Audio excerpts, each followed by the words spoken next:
Alright, let's talk about Frances Burney, one of the most remarkable women writers of the 18th century, a novelist, diarist, playwright, and satirist who quietly paved the way for Jane Austen. Born in 1752, Burney was the daughter of Dr. Charles Burney, a well-known music historian. Her home was a lively meeting place for some of the biggest names in London's artistic circles: David Garrick, the great actor, and Sir Joshua Reynolds, the painter, both regular visitors. From 1786 to 1790, she even held a royal post as Keeper of the Robes to Queen Charlotte. It sounds grand, but honestly, it was exhausting. Burney described it later as a time of constraint and fatigue. Then Noah Looking Edizali, Burney described it later. Now, her real fame came from her writing, and what a story that is. Her first novel, Evelina, or The History of a Young Lady's Entrance into the World, was published anonymously in 1778. And yes, that title and date have both been asked in exam. The anonymity was so complete that even her friends had no idea. In fact, when Evelina became a sensation, Burney wrote in her diary, and this line has been directly asked in exam. My little book, I'm told, is now at all the circulating libraries, and that a work which was so lately lodged, in all privacy, in my bureau, may now be seen by every butcher and baker, cobbler and tinker throughout the three kingdoms for the small tribute of 3d. You can almost hear the mix of pride and shock in that quote. She suddenly realized her private words were now public property. Now, let's talk about Evelina itself. It's a lively, witty, and surprisingly modern story. The full title again, note this for exam, is Evelina, or The History of a Young Lady's Entrance into the World. The novel follows young Evelina Anville as she makes her debut in London society.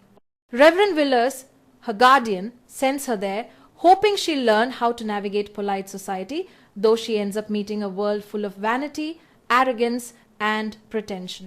Evelina's grandmother is determined to have her recognized by her estranged father, Sir John Belmont, and yes, that recognition scene is a major exam point. Evelina endures the unwanted advances of Sir Clement Willoughby, helps a struggling poet, tolerates her vulgar cousins, and all the while grows closer to the noble and kind Lord Orville, who becomes her true love. It's a comedy of manners full of sharp satire and lively dialogue, but also a deeply moral story. Burney uses humor to expose the hypocrisies of 18th century society, especially how women were judged by their behavior in public. By the end, Evelina's grace and honesty win out. Her father finally acknowledges her after seeing her striking resemblance to her late mother. That emotional reveal has been noted in exam. Burney's success didn't stop there. She went on to write several more novels: Cecilia 1782, Camilla 1796, and The Wanderer, or Female Difficulties 1814. But Evelina remains her masterpiece, the perfect bridge between Richardson's sentimentality and Jane Austen's irony. In fact, Evelina directly inspired Austen, who admired Burney's blend of realism, wit, and moral intelligence. Later in life, Frances Burney married a French émigré, General D'Arblay, and became known as Madame D'Arblay. She continued writing and kept diaries that are now valued for their vivid portraits of 18th century life. So, to remember her for exams, think Evelina, 1778, anonymous publication. My little book, quote, circulating libraries. Lord Orville, Sir John Belmont, and the theme of manners and identity. Her post as Keeper of the Robes to Queen Charlotte, and her role as the precursor to Jane Austen.